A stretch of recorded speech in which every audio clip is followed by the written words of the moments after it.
Aunque el sí ganó a nivel nacional, el no. La consulta del Yasuní se impuso en territorios amazónicos como la provincia de Orellana, donde se ubica el bloque 43 del ITT.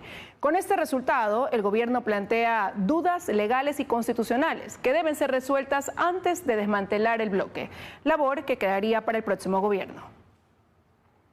Para definir el futuro de las miles de personas que trabajan y viven en torno al bloque 43, el domingo Ecuador votó la consulta popular del Yasuní. A nivel nacional ganó el sí, pero en las provincias donde está directamente la zona de afectación, como es la provincia de Orellana, allí ganó el no con el 57,99%. Y es por esta razón que el gobierno eleva una duda, como nos explicó el ministro de Energía y Minas, Fernando Santos. Lo único que tenemos es una duda. La Constitución dice que quienes tienen la decisión de iniciar o terminar una operación de extracción de recursos naturales son las nacionalidades y los pueblos en el territorio donde están situados esos recursos.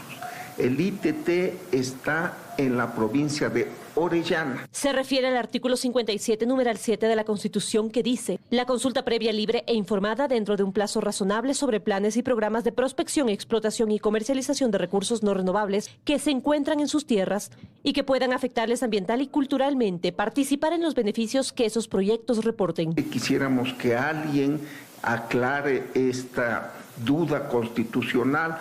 Una vez aclarada, pues ya el camino se despejará. Por esto el ministro dice que la decisión deberá tomarla el próximo gobierno. Independientemente del problema legal, no tenemos el tiempo para desmantelar las operaciones y cerrar los pozos. Este es un proceso complicado. Nosotros haremos el plan, trabajaremos arduamente, pero quien tiene que aplicarlo en la práctica es el nuevo gobierno. Frente a estas declaraciones respondieron los yasunidos con un comunicado que dice que el gobierno anuncia desacato. El gobierno es respetuoso de la voluntad popular, de las decisiones de la Corte Constitucional. No estamos en desacato de ninguna manera. Para el exsecretario general de la OPEP, René Ortiz, además se suma otro tema de duda. Bajo el subsuelo no hay petróleo. Entonces, se ha inducido por parte de los yasunidos a que la Corte Constitucional comete el error de no entender que bajo el subsuelo no hay petróleo. El petróleo está en el subsuelo. Todas estas interrogantes deberán ser despejadas post consulta y una vez conocidos los resultados oficiales. Sumando a otras organizaciones políticas, los legisladores de la Alianza Actuemos, que impulsó la candidatura de Otto Sonnenholzner, buscarán forma de hacer una bancada en la Asamblea. En tanto que el movimiento Construye de Cristian Zurita coloca entre sus prioridades la creación de una comisión para investigar el asesinato de Fernando Villavicencio. 4 días después de las elecciones se piensa en el próximo paso mirando a la Asamblea Nacional. Con una treintena de legisladores, el movimiento Construye, que auspició la candidatura de Fernando Villavicencio, se convierte ahí, en la segunda fuerza política. Cristian Zurita adelanta que desde ya se trazan líneas rojas. Jamás vamos a encontrar un acuerdo, un pacto o algo parecido con la revolución ciudadana, con la mafia política. Nunca vamos a estar. La conformación de una comisión que investigue el asesinato de Fernando Villavicencio será una de las prioridades de sus legisladores, pero no la única. Establecer y construir una ley de inteligencia, la ley de extinción de dominio. Hay que trabajar la propuesta de un poder de descentralización del Estado que Fernando Villavicencio pues lo llamó poder local. Otto Sonnenholzner aseguró que se mantendrá una primera reunión con los 8 legisladores de la Alianza Actuemos, que auspició su candidatura, para revisar las propuestas con las que llegarán bajo el brazo. Principalmente rescatar proyectos que yo ya impulsé en el 2020, como la ley de extinción de dominio, la ley de gestión de riesgos. Son proyectos del Acuerdo Nacional que ya están listos para debate y que creo que pueden servirle al país, sobre todo de cara al fenómeno del Niño. En la mira de la organización, constituir una bancada, es decir, al menos 14 legisladores, sumando el apoyo de otros movimientos políticos. Primero estamos conversando con los demás legisladores que no alcanzan bancada. Entiendo que hay 2 de Red, respeto, bueno, vamos a conversar con ellos primero para tratar de conformar una bancada. Estamos a 6 de esa posibilidad, pero te repito, lo importante es escuchar primero a los 8 legisladores de Actuemos. Y sobre la segunda vuelta, dejando en claro que no se debe entender como un endoso de votos. Tanto Sonnenholzner como Zurita están claros en no respaldar al correísmo. Y como solo hay dos opciones, aunque no lo dicen, le hacen un guiño a la candidatura de Daniel Noboa. Con la alianza ADN, dice Zurita, esperan tener un acuerdo legislativo sobre el caso Villavicencio, luego de que Noboa asegurara en un comunicado que se solicitará asistencia internacional para llegar a los autores intelectuales de este crimen. Estamos a 52 días de volver a las urnas para decidir quién estará al frente del país y precisamente debemos escoger ese futuro entre dos ex asambleístas que fueron destituidos de sus cargos cuando se declaró la muerte cruzada.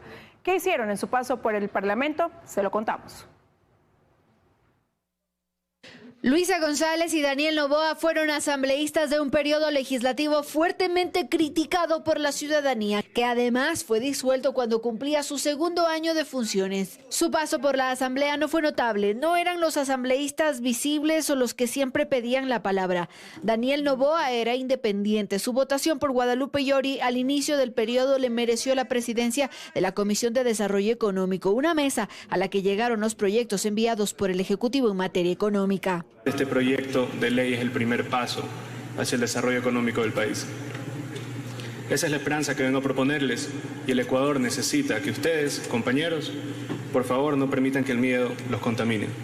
Pero no los convenció y la ley fue archivada en marzo de 2022. Según el Observatorio Legislativo, registró 286 asistencias, pero delegó a su suplente en varias votaciones importantes como la destitución de Lasso, la destitución de Guadalupe Llori y sobre la moción de negación y archivo a la Ley de Desarrollo Económico y Sostenibilidad Fiscal. Presentó 2 proyectos de ley. Uno de ellos fue publicado. Noboa tuvo 11 intervenciones en el Pleno Legislativo, todas relacionadas a las leyes que se presentaban desde la comisión que presidió, una de ellas, la de Economía Violeta. Porque la triste realidad es que Ecuador no es un país que ofrece muchas oportunidades a las personas y principalmente al género femenino. Al otro lado del hemiciclo legislativo estaba Luisa González de la Revolución Ciudadana. Fue miembro de la Comisión de Salud y también formó parte del primer Comité de Ética de la Asamblea. Presentó 2 proyectos de ley relacionados a derecho parlamentario y derecho a la salud, en conjunto con otros asambleístas, pero aún siguen en trámite. En el Pleno Legislativo tuvo 28 intervenciones. Es de la facción conservadora del correísmo y lo dejó claro en el debate del aborto por violación. Intenta entrar por la ventana una ideología de grupos que busca legalizar el aborto libre y voluntario en el Ecuador. Y el aborto es un procedimiento, no un derecho. Sí votó a favor de la destitución del presidente por las protestas de junio de 2022 y también para dar paso al juicio político, pero además votó a favor del archivo a la ley para prevenir conflictos de interés y regular el lobby. Según el Observatorio Legislativo, registró 545 asistencias. Su suplente acudió en 70 ocasiones. También tuvo varios puntos de información y en uno de ellos defendió a su organización. Es una vergüenza que una mujer venga aquí con gritos e insultos contra otras mujeres cuando nos está representando. E insisto, y calle cuando asesinan en un recinto policial a una mujer. Usted miente cuando habla del partido político al que yo represento. Curiosamente, entre estos 2 ex legisladores cesados en sus funciones por muerte cruzada, se deberá elegir a quien culmine el periodo que deja Lasso. Y Pachacutic pasó de tener 27 escaños en el legislativo a 4, aunque ellos sostienen que podrían ser 5, pues continúan peleando voto a voto un espacio en la provincia de Morona, Santiago. La división dentro de la organización política continúa. Esta era la representación que consiguió Pachacutic en la Asamblea Nacional en 2021. En total, 27 escaños, convirtiéndose así en la segunda fuerza política. Pero en las elecciones extraordinarias, el apoyo fue mínimo. Apenas 4 de sus candidatas consiguieron una curul en representación de Chimborazo, Bolívar, Tungurahua y Cañar. Aunque desde la organización política dicen que el número podría ascender a 5, pues están peleando voto a voto un espacio en la provincia provincia de Morona, Santiago. Responde a varios factores, uno de ellos que no tuvimos candidato presidencial, tampoco tuvimos la lista de candidatos como asambleístas nacionales y además de eso considero que también repercutió muchísimo efectivamente los inconvenientes que hubieron, las pugnas al interior del movimiento. La tarde de este jueves, las asambleístas electas, todas mujeres, mantendrán una primera reunión para definir las líneas que seguirán en el legislativo. E identificar con quienes nos podríamos, obviamente, coincidir y hacer una bancada. Esperemos que se alineen con el proyecto político de Pachacuti y no vayan a ser únicamente los que empujan la carreta del correísmo, como se pretendió hacer con la bancada de Pachacuti. Yumbay sostiene que con el correísmo no se unirán. Señala que Construye tampoco está entre sus opciones, pero no descarta, por ejemplo, la organización ADN de Daniel Noboa. Mientras tanto, las pugnas al interior de la organización política continúan. Marlon Santi convocó el 30 de agosto a un consejo político, al que no asistirán los militantes del ala de ISA. Y ese mismo día, el Tribunal Contencioso Electoral convocó una audiencia para definir qué procede respecto de la Coordinación Nacional de Pachacutic. En lo que sí están de acuerdo desde todas las facciones es en que el 2025 será el año en el que vuelvan con fuerza. Tengan por seguro que vamos a tener candidatos o candidatas a la presidencia y asambleístas nacionales. El 2025 posicionarse nuevamente como una fuerza política importante en el país. Son optimistas pese a las divisiones internas que, lejos de terminarse, se fortalecen.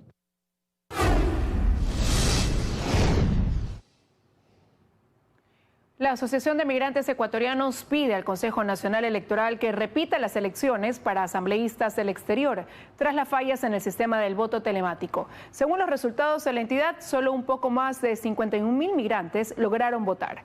Hacemos contacto con Karen Aro para conocer más detalles. Hola, Karen. Hola, ¿cómo están en estudios, amigos televidentes en casa? Buenas tardes. En efecto, algo más de 300.000 ecuatorianos residentes en el exterior no lograron ejercer su derecho al voto este pasado domingo 20 de agosto por fallas en el sistema para el voto telemático. El Consejo Nacional Electoral todavía no ha decidido qué hará. Están a la espera de un informe para resolver si las elecciones, por lo menos para los asambleístas que representan al exterior, se repiten. En el siguiente reportaje les cuento cuál es el sentir de la comunidad en el exterior. Veamos. Leonardo Quesada representa a los migrantes ecuatorianos que residen en al menos 52 países. Dice que entre la comunidad hay mucha preocupación por lo ocurrido en las recientes elecciones, en las que un poco más de 357.000 ecuatorianos no lograron votar debido a fallas del sistema que el CNE implementó para el voto telemático en 3 jurisdicciones. Al menos en Europa he conversado con muchos compañeros que han votado, como usted dice. Ellos quieren hacerlo por el amor a la patria y también pues por ver que el país surja, vea qué candidato están aferrados, a qué candidato no están, pero ellos están buscando un canal, un eje de que ellos quieren participar a la distancia, pero no les están dando la oportunidad de hacerlo. Eran 3 pasos muy simples. Dice que a esto hay que sumarle la falta de información. Cuenta que en países como España y Estados Unidos, que es donde se ubican las comunidades más grandes de ecuatorianos, muchos se enteraron que el voto era telemático y no en papeleta, el mismo día de las elecciones, el momento que llegaron a las embajadas y los consulados a sufragar. Para los compañeros en el exterior es muy importante que se maneje muchos canales de comunicación, embajadas, consulados, y hay muchas fundaciones y asociaciones de ecuatorianos. Según los datos publicados en la página web del CNE, con el 99% de actas escrutadas se puede cuantificar solamente los migrantes que en realidad lograron votar. En Europa, Asia y Oceanía, por ejemplo, estaban empadronados 252.267 electores, pero solo lograron votar 23.978. El caso en Canadá y Estados Unidos es similar.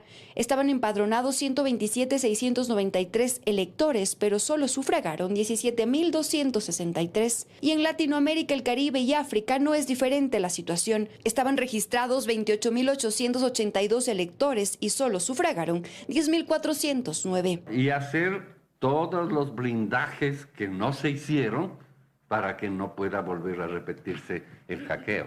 Por el momento, sobre este tema, el Consejo Electoral no se pronunciará. Y bien, el Consejo Nacional Electoral espera que el informe sea hasta este viernes. No han fijado una fecha, sin embargo, el tiempo apremia, aseguran los consejeros. Es la información a esta hora respecto de lo que sucede con el voto telemático. Continúan ustedes con más, que tengan una buena tarde. De igual manera para ti, Karen, muchísimas gracias por la información. Y el ausentismo en las elecciones anticipadas del pasado domingo fue del 19,7%. También durante esta jornada electoral, 95 personas reportadas como desaparecidas acudieron a sufragar. Valerie Villalba en estudio nos tiene más datos interesantes. Valerie. Muchas gracias, así es. Revisemos a continuación las cifras que deja la pasada jornada electoral. El total de electores para esta contienda era de 13.449.943 personas y sufragaron 10.867.159, lo que representa un porcentaje de ausentismo del 19,7%.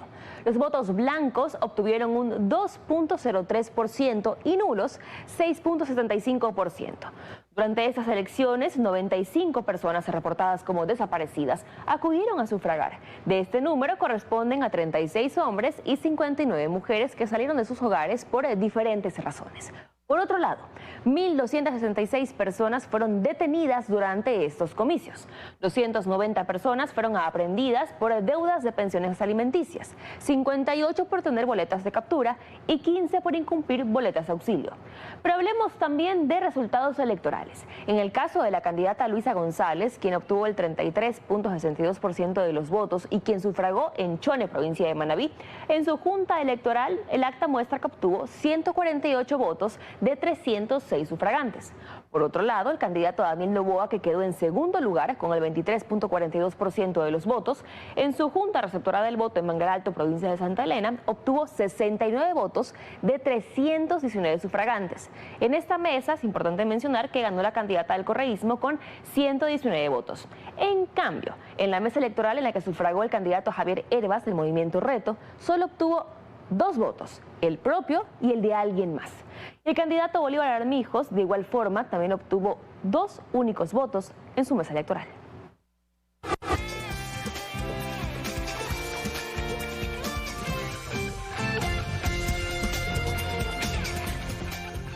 Continuamos con más noticias. 9 meses después de que se hicieran reformas a la Ley Orgánica de Comunicación, el Ejecutivo expide su reglamento.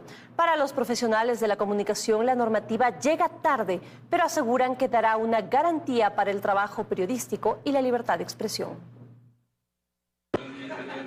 Como una deuda pendiente califica Francisco Rocha, director ejecutivo de la Asociación Ecuatoriana de Directores de Periódico, el reglamento de la Ley de Comunicación que fue expedido la tarde de este miércoles por el presidente Guillermo Lasso y que busca proteger el trabajo periodístico a través de un mecanismo de prevención y protección a los periodistas. En principio me parece que va a modificar, si no modificar, va a facilitar la aplicación de la Ley de Comunicación. Asimismo, Rocha considera que es necesario revisar cómo se articulará el Consejo de Desarrollo y Promoción de Comunicación con los medios de prensa para conocer qué tanto de este reglamento es ejecutable. Para que en el contexto podamos manejar lo que es seguridad, lo que es prevención, pero sobre todo garantizar la libertad de expresión. María Amelia Espinosa, coordinadora del área de protección de periodistas de Fundamedios, señala que en este sentido también hay que tomar en cuenta de a dónde saldrán los recursos que el Consejo de Desarrollo de Comunicación tendrá para viabilizar acciones. Cada institución pública, de acuerdo con las competencias que tiene en protección de derechos y en garantizar la seguridad, tiene que incluir en su presupuesto anual, en su plan operativo anual, las acciones y programas específicos que le van a permitir cumplir y garantizar esta protección. El estatuto asimismo establece una perspectiva de género que incluye medidas de protección para camarógrafas, fotógrafas y periodistas. Que les obliga a que cualquier protocolo, documento, directriz, insumo y medidas específicas que prevean trabajar tenga un enfoque que considere la atención especializada y específica a mujeres. Ambos profesionales de la comunicación concuerdan que el texto, que recoge no solamente recomendaciones de los gremios de periodistas, sino también de la sociedad civil, tiene vacíos. Pero ahora será el Consejo de Regulación, Desarrollo y Promoción de la Comunicación el encargado de revisar dichos vacíos y emitir reglamentos secundarios. La Policía Nacional plantea crear en los próximos meses un observatorio nacional de drogas en cualquier universidad del país. El propósito, realizar un seguimiento constante a uno de los problemas causantes de la ola de violencia que se vive en el Ecuador.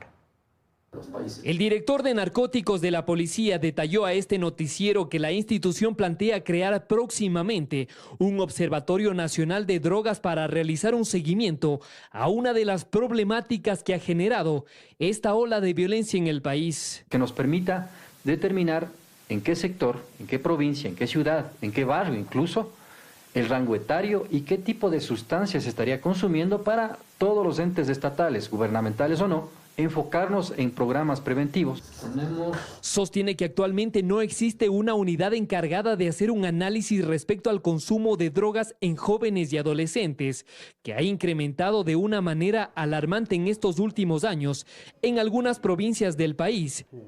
Para lo cual la Policía Nacional ha incentivado a través de Naciones Unidas una importante ayuda con recursos y con la ayuda de alguna universidad, la academia. Coincide con algunos expertos que el consumo de droga y el microtráfico que va ligado se ha convertido en una de las principales causas de los hechos criminales a nivel nacional. Detallan que en este año se han registrado varios asesinatos y ataques armados a personas vinculadas con este delito, como los estudiantes asesinados hace pocos meses en los exteriores de instituciones educativas de las provincias de Esmeraldas y Manabí. Todo inicia por un obsequio que se les da a los muchachos para que prueben y luego ya obviamente les obligan a que compren o ellos ya sienten la necesidad de comprar. Esto genera violencia y a que no estén en capacidad de comprar porque no tienen el dinero, entonces comienzan los asaltos, los robos. Otro experto en temas de drogas de la Organización de Estados Americanos revela que el consumo de estas sustancias en Ecuador inician a partir de los 10 años en adelante. Que la experimentación de las primeras sustancias es con alcohol a de 7, 8 años, con marihuana de 8 a 10 años actualmente. Antes se daba entre 11, 12 años de esta experimentación.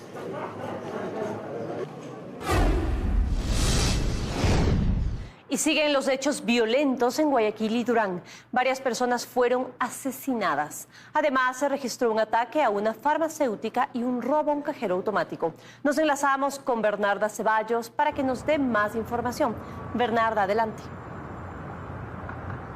Amigos, ¿qué tal? Muy buenas tardes. Así es, lo mencionado por ustedes es parte de los 5 hechos violentos suscitados en las últimas 24 horas en la zona 8. A esto se le añade una balacera en la Primavera 12 en Durán, en donde una menor de apenas días de nacida falleció producto de este ataque armado. A continuación, nosotros les tenemos preparado el siguiente reportaje. Veamos. Los hechos violentos y delictivos en la zona 8 no cesan. Uno de los más recientes fue la balacera contra un laboratorio farmacéutico en Durán. El ataque ocurrió alrededor de las 21:30 de este miércoles 23 de agosto. Según información preliminar, la policía habría encontrado 90 indicios de bala en el lugar. A esto se le añade que horas después los guardias privados de este laboratorio alertaron de la presencia de una granada tipo piña. Recordemos que el pasado martes 22 de agosto hubo un ataque armado que iba dirigido a la hija del propietario del laboratorio farmacéutico. Otro hecho violento se registró en la Primavera 2, también en el Cantón Durán. Varios delincuentes dispararon a una pareja con su hija en brazos. Las 3 personas fueron trasladadas a distintas casas de salud, aunque se confirmó que la niña de tan solo 19 días de nacida falleció inmediatamente. Mientras tanto, en Guayaquil, un hombre fue asesinado con 5 disparos en Las Orquídeas, al norte de la ciudad. Aparentemente, la víctima habría tenido una discusión con un gatillero, por lo que fue atacado. Otro crimen se registró en el Guasmo Central. 2 sujetos en una moto le dispararon a un ciudadano que caminaba por una de las calles de la zona. Los agentes de criminalística levantaron alrededor de 9 indicios balísticos. También se añade que pasadas las 3 de la mañana de este jueves 24 de agosto, 4 antisociales a bordo de un vehículo color negro llegaron hasta una entidad bancaria ubicada en el Centenario al sur de Guayaquil. Los antisociales con varias herramientas violentaron la seguridad de un cajero automático y se llevaron dinero en efectivo. Es importante mencionarles que las investigaciones sobre el monto sustraído de este cajero automático son realizadas por la propia entidad bancaria. Esa es la información que nosotros les tenemos hasta este momento de la tarde. Ustedes continúan con más. Excelente jornada. Gracias, Bernarda, por ese reporte. 21 personas fueron detenidas esta madrugada tras más de 20 allanamientos realizados en las provincias de Guayas, Manabí y Esmeraldas. En el operativo denominado Zeus se incautaron además lanchas, celulares y más de 1 tonelada de droga. También la Policía Nacional halló una bodega que servía como muelle clandestino para embarcar droga. Esta organización presuntamente estaría involucrada dentro del tráfico internacional de envío a través de embarcaciones a mar abierto. Obviamente tuvimos una información inicial y por eso se ejecutaron 25 allanamientos en Esmeraldas, Guayas y en Manabí. Tenemos 21 personas en este momento aprehendidas y 3 que se encuentran retenidas y están siendo entrevistadas por orden de fiscalía. El galpón de Durán se realizaba un acopio de la sustancia sujeta a fiscalización para luego ser trasladada a través de embarcaciones.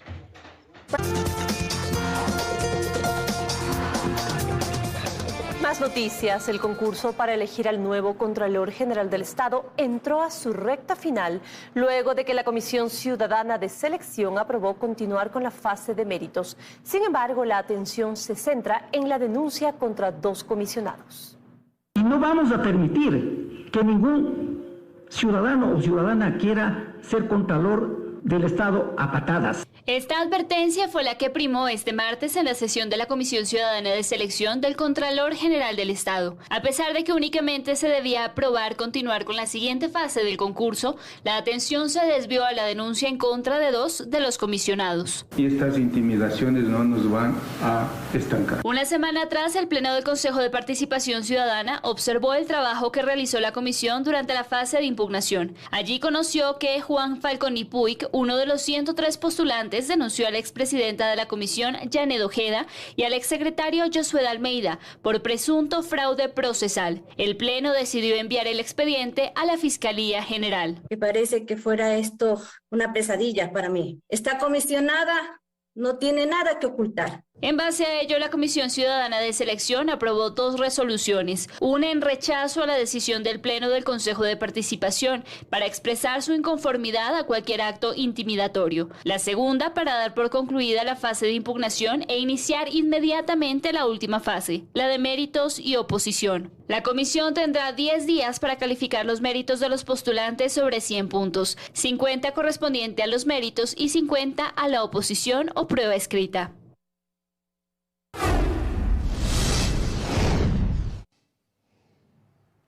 Y se cumple el segundo día de la tradicional romería de la Virgen del Cisne. Miles de fieles recorren 21 kilómetros desde la parroquia San Pedro de la Bendita hasta la ciudad de Catamayo.